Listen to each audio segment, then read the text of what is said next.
ಸ್ನೇಹಿತರೆ, ಹೀಗೆ ಹೊಲ್ದ ಕಡೆ ಹೋಗೋಣ ಅಂದ್ಬಿಟ್ಟು ಹೋಯ್ತಾ ಇದ್ದೆ. ಆವಾಗ ಹಲ್ಸನ್ ಮರದ ಹತ್ರ ಒಂದು ಕೇರೆ ಹಾವು ನೋಡಿದೆ. ಈ ಕೇರೆ ಹಾವು ಬಂದು ಅಶ್ನು ಕಲ್ಲರು ಹಾವಿದು, ತುಂಬ ನೋಡೋಕ್ಕೆ ಬ್ಯೂಟಿಫುಲ್ ಆಗೈತೆ. ಮರದ ಮೇಲೆ ಹತ್ತಾ ಇತ್ತು.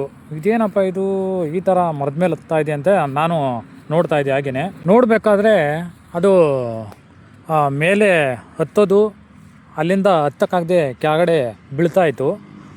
ಯಾಕೆ ಈ ಥರ ಮಾಡ್ತದೆ ಅಂತಂದರೆ, ಮ್ಯಾಗಡೆ ಅಕ್ಕಿ ಗೂಡಿತ್ತು, ಅಕ್ಕಿ ಮರಿ ಮಾಡಿಸಿತ್ತು ಅನ್ನಿಸ್ತದೆ, ಇಲ್ಲ ಮೊಟ್ಟೆ ಅಕ್ಕಿತ್ತು ಅನ್ನಿಸ್ತದೆ. ಅದನ್ನು ತಿನ್ನೋಕ್ಕೆ ಇಲ್ಲಿಂದ ಮರದ ಮೇಲೆ ಹತ್ತುತ್ತದೆ ನೋಡಿ. ಅದಕ್ಕೆ ಕಾಲಿಲ್ಲ, ಏನೂ ಇಲ್ಲ.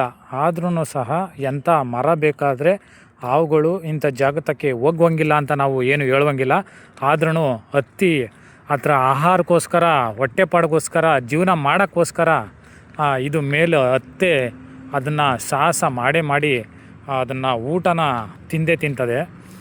ಯಾವ ರೀತಿ ಮನುಷ್ಯನ ಜೀವನ ಯಾವ ರೀತಿ ಇರ್ತದೋ, ಪ್ರಾಣಿಗಳ ಜೀವನವೂ ಅವರ ಊಟಕ್ಕೋಸ್ಕರ ಅಷ್ಟು ಒದ್ದಾಡ್ತಾ ಇರ್ತವೆ.